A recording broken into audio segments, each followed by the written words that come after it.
আসসালামু আলাইকুম, আশা করি সবাই ভালো আছেন। কালকের পাক করার জন্য প্রথমে চিংড়ি মাছ বাইর করে ভিজাই দিলাম, এরপর ফ্রিজের ভিতর দিয়ে বাইর করলাম অর্ধেক পরিমাণ কচু রাখা আসলে এইটারে। এরপর পেঁয়াজ মরিচ রসুন টসুন সুন্দর মতো কুচাই রেখে শুরু করলাম চিংড়ি মাছ বাছার কাজ। চিংড়ি মাছ বাছতে একটু সময় বেশি লাগে, এই জন্য প্রথমে চিংড়ি মাছটা বাইছে লইলাম, আর চিংড়ি মাছ কাটা সুন্দর মতো বাইছে রেখে শুরু করলাম কচুটা কাটার কাজ। কচু কাটতে আছে কিন্তু অর্ধেক পরিমাণ ফালাই দেওয়া লাগতেছে, কারণ অনেকদিন তোমার ফ্রিজে রাখার কারণে মাঝখান দিয়ে হোসাই গেছে। যাই হোক কচুটা কুটে সুন্দর মতো ধুইয়ে হেলাইলাম, এরপর শুরু করলাম পাক শাকের কাজ। প্রথমে পেঁয়াজ মরিচ রসুন টসুন দিয়ে সুন্দর মতো কষাই হেলাইলাম, এরপর দিয়ে দিলাম চিংড়ি মাছ কয়টা, আর চিংড়ি মাছ দিয়ে সুন্দর মতো কষাই একদম লাল লাল করে হেলাইলাম। এরপর আস্তে আস্তে মশলাপাতি দেওয়া শুরু করলাম, মিক্স মশলা হলুদ মরিচ ধনিয়ার গুঁড়া সবকিছু দিয়ে সুন্দর মতো কষাই হেলাইলাম। এরপর দিয়ে দিলাম আস্তে আস্তে কচু কয়টা, আর কচু দিয়ে সুন্দর মতো এক ফির কষাইয়ের পরিমাণ মতো পানি দিয়ে জল বানাই দিলাম। এরপর চলে গেলাম গোসল দেওয়ার লাগিয়ে, কারণ কচুর যে অবস্থায় সেদ্ধ হইতে অনেক সময় লাগবে, এই জন্য কই সময় নষ্ট না করে গোসলটা দিয়েই। যাই হোক গোসল দিয়ে তেল পানি মাথায় দিয়েই চেক করে দেখতে আসলাম কচুর কি অবস্থা। চেক করার পর দেখি কচু তো সেদ্ধ হয়েছে, কিন্তু জল আর একটু টানান লাগবে। কই আস্তে আস্তে জল টানতে থাক, এদিকে আবার দুপুরের আজান দিতেছে। কই মসজিদে জামুকে এই রোদের ভিতরে, তার সাথে বাসার ভিতরেই নামাজটা পড়িয়ে লাই। যাই হোক এবার দুপুরের নামাজটা পড়িয়ে লাইলাম, আর নামাজ কালাম শেষ করে চলে গেলাম তরকারির দ্বারে। যাই দিয়েছেন তরকারি হয়ে গেছে, পাকঘর দিয়ে তরকারি এনে রাখতে বই পড়লাম খাওয়া দাওয়া করতে। মাশাল্লাহ কচু তো ভালোই লাগতে আছে, চিংড়ি মাছের লাগে অনেকদিন ধরে ফ্রিজে রাখার কারণে স্বাভাবিকভাবে একটু সেদ্ধ কম হয়েছে, তারপরও স্বাদ কম লাগতেছিল না। যাই হোক খাওয়া দাওয়া শেষ করে এবার 2টার দিকে আবার রেডি হইলাম, ডিউটি যাইতে হইবে। প্যান্ট শার্ট পরে রেডি হয়ে ঠোঁটের ভিতরে একটু বেজলিন লাগাইতেছিলাম, কারণ বাইরে যে পরিমাণ রোদ একদম ঠোঁট শুকাই যায়। যাই হোক এবার মাথাটা আসরে সুন্দর মতো রেডি হয়ে চলে এলাম বাইরে। আইয়ে দিয়েছেন গাড়িও খারাই রয়েছে। যাই হোক গাড়িতে সোজা ডিউটি চলে এলাম। আইয়ে প্রথমে আতাটাতা কাছে চা খাওয়ার জন্য পানি বই দিলাম, আর চা খাওয়ার জন্য পানি দেওয়ার পরে বাকি যে কাজ কাম থাকে সবকিছু গুছগাছ করে নিলাম, আর চা খাওয়া বানাই দিয়ে রেডি করে রাখিয়া চলে এলাম আসরের নামাজ পড়ার জন্য মসজিদে। আর নামাজ কালাম শেষ করে আইয়ে বইয়ে বইয়ে অপেক্ষা করতেছিলাম। এর ভিতরে মুদিরে একটা বার জুস দিয়ে গেল,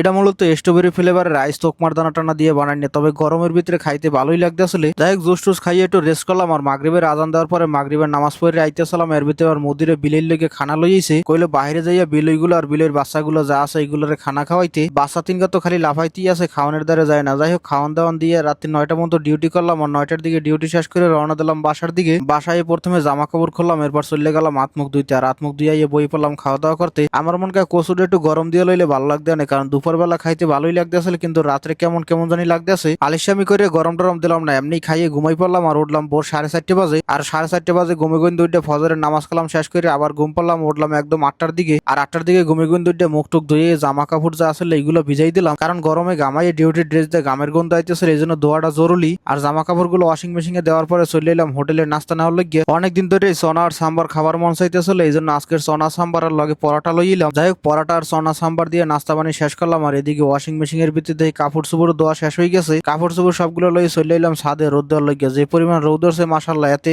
1-1.5 ঘন্টার ভিতরেই কাপড় শুকিয়ে যাবে। যাই হোক কাপড়গুলো টাঙ্গাই দিয়ে সুন্দর মতো ক্লিপ লাগাই দিলাম, যাতে আবার উড়িয়ে না যায়।